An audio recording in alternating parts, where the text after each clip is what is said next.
I'm Philippa Perry. I've been a psychotherapist for 20 years, and now I've achieved my lifelong ambition of becoming an agony aunt. In this programme, I'll explore the problem page's enduring appeal to everyone from 17th century men to 1970s teenagers. Any lumpy envelopes, you were very cautious because they tended to contain bits of body parts. I'll pick my way through 3 centuries of advice on broken hearts, cheating partners and adolescent angst to uncover a revealing portrait of our social history. I'll immerse myself in the world of agony aunts and uncles and find them fighting on the front line of the battle of the sexes. Women think that willies are more complicated creatures than they are. And leading a revolution in social attitudes. This lady wishes to know, what is a blowjob? I said, leave it to me. And I'll discover just what makes other people's problems so irresistible.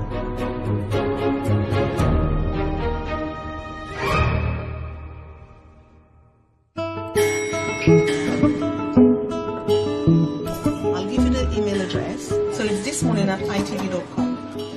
Denise Robertson is proof that the nation's agony aunts are still in huge demand. OK, so he has said he wants to leave. Is she physically abusive? OK then. So what is it that you want to ask Denise today? How can you help him? She's kept her place on the This Morning sofa for over a quarter of a century and remains as busy as ever. I want to get straight onto the phone. We've got Sarah there. Hello, Sarah. You've been married for over 20 years, and since the kids left home, it's just been the two of you, and there's nothing there.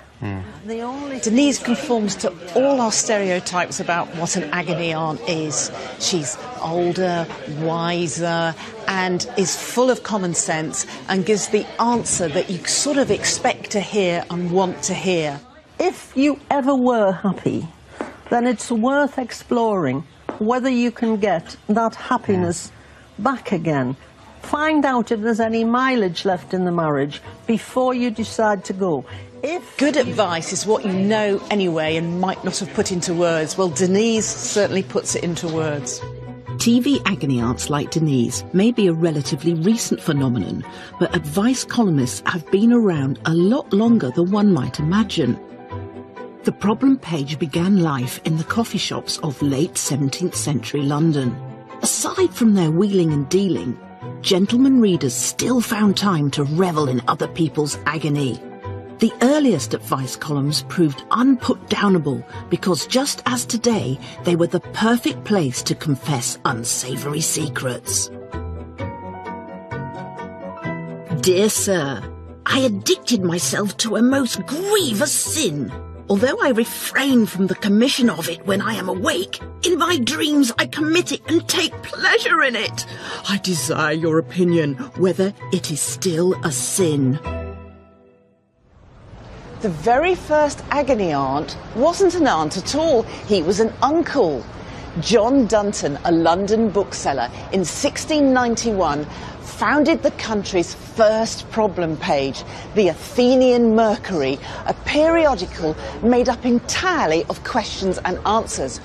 But what made Dunton's invention so brilliant was that he hit upon an idea that was a founding principle of problem pages ever since, that the questioner remain anonymous.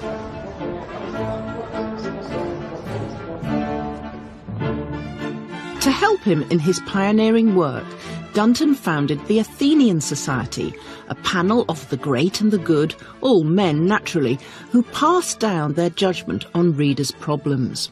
You have figures seated behind a table. There's supposed to be 12 of them, which of course conjures up the idea of a jury or perhaps the 12 disciples. And in the centre you have John Dunton, who is the publisher.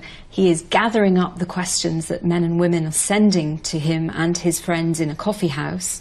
On the right we have John Norris, who was a Cambridge mathematician, and on his left we have Samuel Wesley, who was an Anglican clergyman. But in fact they are the only 3 real people here. All of the rest of the Athenian Society are fictitious.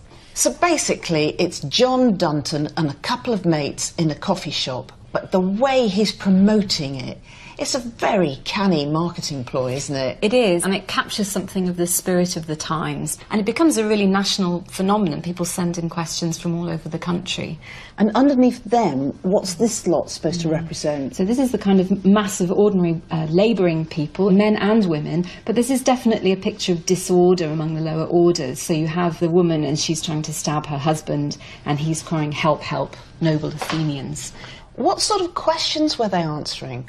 I mean, really, there were no holds barred. I think we might be surprised at how frank people could be in the 1690s about everyday life and their problems with love and courtship and relationship questions.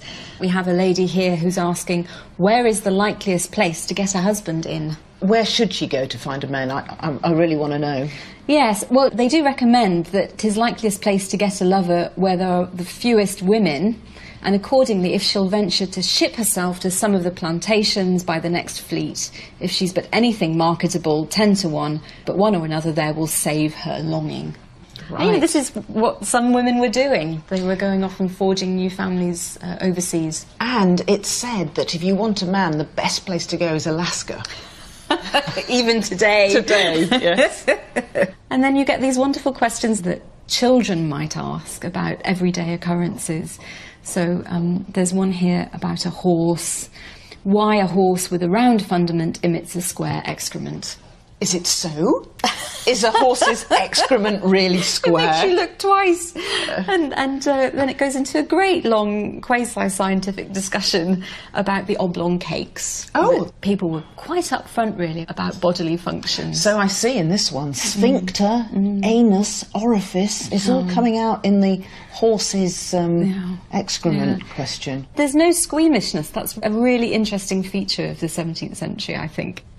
We tend to think these days that problem pages are a very female-dominated area. This is one of the really remarkable things, that in the late 1600s you had this periodical where women and men were thought to be interested in questions relating to domestic life and to happiness and to love and sex and marriage, and as many men were writing in as women with those sorts of questions. In the 18th century, there was an explosion in printing as Britain's rising prosperity created an insatiable demand for newspapers and magazines. Well-to-do readers had a vast array of new periodicals to choose from, and many of them featured the tried and tested formula of a problem page. Whether the questions came from men or women, the subject of relations with the opposite sex remained a perennial favourite. A few hundred years on, the 18th century answers may be showing their age, but many of the problems are timeless, so I want to put a few of them to a modern agony uncle. I have a great mind to be rid of my wife. Never was man so enamoured as I was of her fair forehead, neck and arms. But, to my great astonishment, I find they were all the effect of art. When she wakes in the morning, she scarce seems young enough to be the mother of her whom I carried to bed the night before. What would you advise? He was very naive, this man. In that she must be caked in makeup. She must be wearing so much of it. I mean, to the point where you'd suspect she's a man, not just But everything was an by old lady. Candlelight, so you could probably get away with a lot more. No daytime dates. Yeah. I suppose it is that thing, you know, if you buy a miniature poodle and it grows into a dachshund, you'll never love it quite as much as you would have the miniature poodle. You have been sold a pup. But also, here's the thing. Agony aunts and uncles, across time and more, they're not always right. Because who knows if you're right? And you are in an odd position because you are meddling in strangers' lives and you're judging a whole situation from one side. You're not getting both sides of the story. You try to imagine what else is going on in between the lines and outside. And do you worry a lot about the advice you give, whether it's right or whether it's wrong? Sometimes, look, sometimes I don't, because who cares, really? You know, because the problem is sort of like, really, you're writing to me?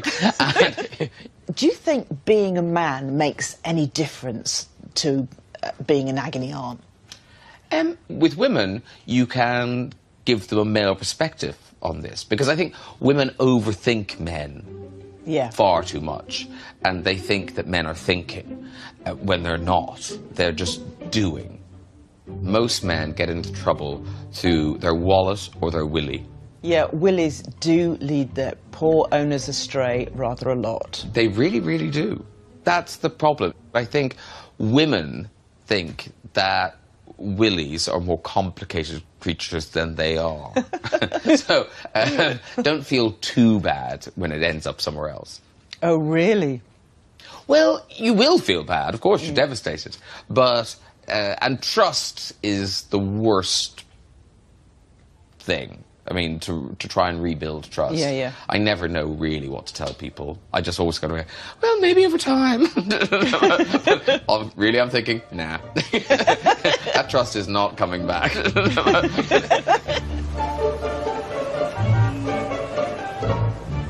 In the 17th and 18th centuries, agony aunts and uncles addressed the concerns of a small elite with the money to spend on magazines. But in the 19th century, cheaper printing and the growth of the middle classes brought their columns to a massive new audience. These upwardly mobile new readers were desperate to learn the do's and don'ts of polite society and turned to the Victorian advice columnists as the arbiters of good taste. Madam, the expense of white kid gloves is ruining me, as they grow dirty so quickly. Would it be a great offence against etiquette to wear black lace mitts instead? Publishers like Samuel Beeton, husband of the original domestic goddess, Mrs. Beeton, were quick to take advantage of this new middle-class market. In 1852, Beeton launched the Englishwoman's Domestic Magazine, the first cheap monthly magazine aimed at the same housewives who lapped up his wife's recipes for steamed pudding.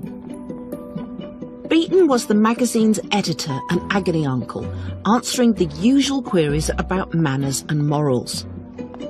But these problem page standards were subverted by certain letters which took a far darker turn. You get things like, how do I get rid of my blackheads? What's the best kind of shampoo for greasy hair? What colour should I wear if I've got brown hair? And I understand that in 1867 the problems took a different turn.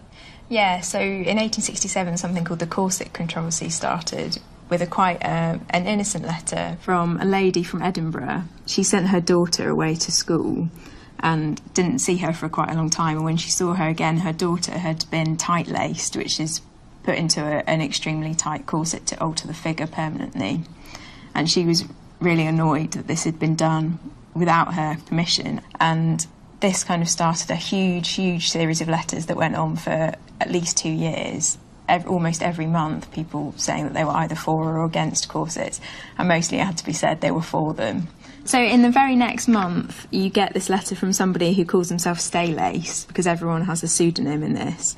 And she, presuming it's a woman, is very, very pro-tight lacing. And she goes on to say, "To me, the sensation of being tightly laced in a pair of elegant, well-made, tightly fitting corsets is superb, and I've never felt any evil to arise therefrom.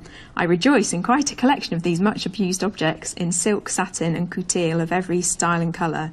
I'm a little bit suspicious that this was not from a lady.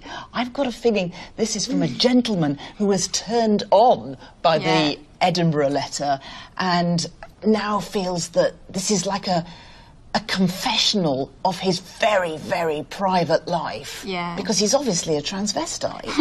And he's enjoying the display he's getting through these pages. I mean, that's just my theory, obviously. Yeah. Well, it's very possible, and it gave you the ability to air your most private thoughts under a pseudonym.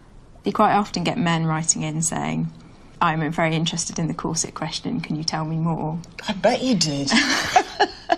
So was that a one-off, or did this type of sort of going over into sort of male fantasy happen ever again? It did, actually, and in 1870 there was a controversy that was even more strong.